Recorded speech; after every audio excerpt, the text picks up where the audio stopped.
Stock market का सबसे बड़ा दुख आईपीओ में अलॉटमेंट ना मिलना। और मैं आपको बता रहा हूं कि आपको अलॉटमेंट मिलेगा ही नहीं, क्योंकि आपको ना प्रोसेस पता है ना आपको कोई ट्रिक्स पता है। तो आज इस वीडियो में मैं सीए राहुल जैन आपको वो प्रोसेस बताऊंगा, वो ट्रिक्स बताऊंगा जिसके थ्रू अगर आप उसको अप्लाई करते हैं तो आई एम श्योर आपको आईपीओ के अलॉटमेंट के चांसेस बढ़ जाएंगे। और ये मैंने सेबी के रूल्स के थ्रू समझा है और साथ साथ खुद प्रैक्टिकली अप्लाई भी किया है। जब भी मैंने इसको अप्लाई किया है मुझे आईपीओ की अलॉटमेंट मिली है। सो स्टार्ट करते हैं और समझते हैं। सबसे पहली बात, आईपीओ की कैटेगरीज क्या होती हैं। एक होती है रिटेल, एक होती है स्मॉल एचएनआई, एक होती है बिग एचएनआई। रिटेल कैटेगरी में आप 2 लाख रुपए तक लगा सकते हो। स्मॉल एचएनआई में आप 2 लाख से 10 लाख रुपए तक लगा सकते हो। और बिग एचएनआई में 10 लाख या 10 लाख से ऊपर की कैटेगरी में आप लगा सकते हो। आईपीओ में आप ये समझें कि लॉट्स में अप्लाई करना होता है। तो एक आईपीओ की एक एप्लीकेशन 15,000 से रुपए की नहीं होती है। इसका एग्जांपल लेते हैं, अभी रिसेंट अर्बन कंपनी आईपीओ का, उसका प्राइस ब्रांड निकला है 98 रुपीज से 103 रुपीज का, और उसका जो मैक्सिमम एक लॉट का प्राइस है वो 14,935 रुपीज है। तो अगर आप रिटेल कैटेगरी में हैं तो आप 13 लॉट्स को लगाएंगे up to the maximum of 2 lakh rupees. अब बात करते हैं सेकंड पॉइंट की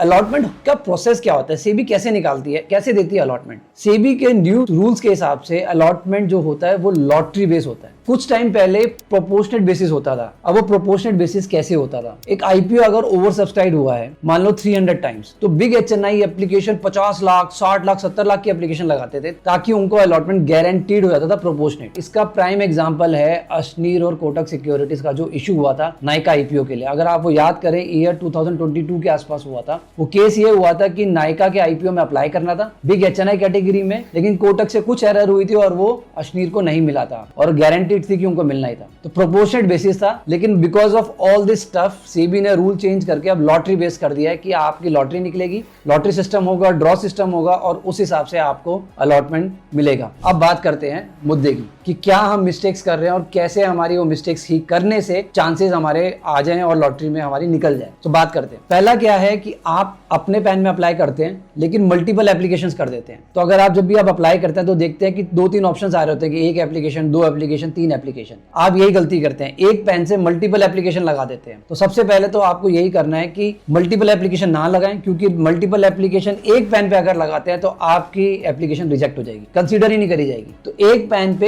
एक ही एप्लीकेशन लगाएं। तो अगर आपको अपने चांसेस और बढ़ाने हैं, अपना पेन यूज करें, एक एप्लीकेशन लगाएं, वाइफ का पेन यूज करें, एक एप्लीकेशन लगाएं, फैमिलीज का लगा दें, एक का हर एक का पेन ले, डीमैट में ओपन करें और एक एक एप्लीकेशन लगा दें। तो जितना आप एक एक एप्लीकेशन लगाते जाएंगे उतना आपके चांसेस बढ़ते जाएंगे। अब दूसरी मिस्टेक क्या होती है, रिटेल कैटेगरी में जब भी कोई आईपीओ ओवर सब्सक्राइब होता है तो सेबी का एक प्रोसेस है, प्रैक्टिकल प्रोसेस है कि वो एक ही लॉट को कंसीडर करता है मैक्सिमम फॉर लॉटरी पर्पसेस। तो अगर आपको अपने चांसेस बढ़ाने हैं और रिटेल में आपको अप्लाई करना है तो एक ही लॉट लगाओ। ये 10 लॉट या मैक्सिमम 13 लॉट लगाने की जरूरत नहीं है। आपके वही चांसेस हैं, उल्टा चांसेस ज्यादा बढ़ जाते हैं अगर आप एक ही लॉट लगाते हैं। तो अगर आपने अर्बन कंपनी का आईपीओ लगाया तो उसका मैक्सिमम अमाउंट बनता है 14,935 रुपीज। एक ही लॉट 145 शेयर्स का, एक ही पेन पे एक ही एप्लीकेशन, और मल्टीपल एप्लीकेशन लगाओ डिफरेंट पैन पे। ये समझ में आ गया। अब बात करते हैं एक और एरर आप क्या करते हैं।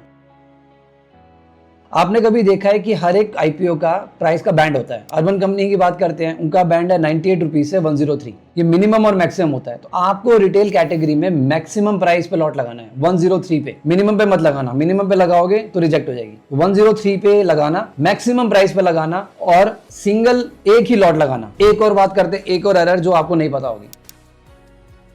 कभी आपने एप्लीकेशन में देखा हो एक कॉलम में आता है कट ऑफ, वो कट ऑफ को आपको टिक करना है। अगर आपने टिक नहीं किया तो एप्लीकेशन रिजेक्ट हो जाएगी। वो टिक का मतलब ये होता है कि आपने मैक्सिमम प्राइस पे अप्लाई किया, कट ऑफ के लिए आप रेडी हैं कि जहां पे कोई भी प्राइस डिफाइन होगा।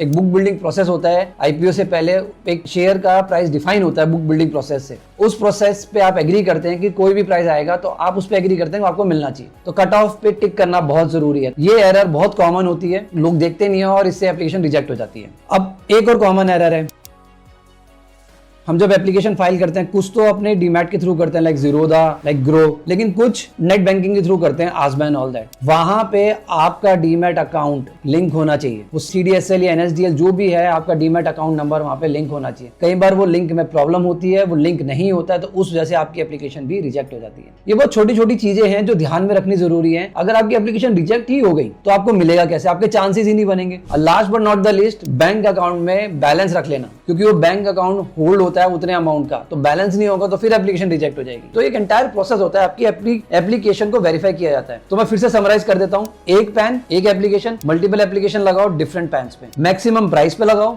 एक ही लॉट लगाओ, रिटेल में कट ऑफ को क्लिक करो ताकि आपको मिल जाए, अपने डीमैट को प्रॉपर लिंक करो और बैंक अकाउंट में सफिशिएंट बैलेंस मेंटेन करो। ठीक है, तो ये प्रोसेस फॉलो करो एंड आई एम श्योर आपको आईपीओ अलॉटमेंट मिलेगा। और मेरे को भी मिलता है, मैंने जिसमें मोस्टली अप्लाई करा, तो मेरी एरर्स नहीं हुई हैं, एटलीस्ट प्रोसेस हो जाती है, एप्लीकेशन रिजेक्शन नहीं होती है। सो लेट मी नो क्या ये एरर्स आप करते थे, अब क्या ये एरर्स अब आप ठीक करोगे, और नेक्स्ट टाइम आप कोई भी एप्लीकेशन करें प्लीज मेक श्योर करें कि इसकी एक रिकॉर्ड बना ले और हमेशा उसकी चेकलिस्ट बना ले, ताकि ये चेकलिस्ट आप फॉलो करें और आपको शॉर्ट आईपीओ अलॉटमेंट के चांसेस बढ़ जाएंगे और मिलेगा जरूर। So this is Rahul Jain signing off.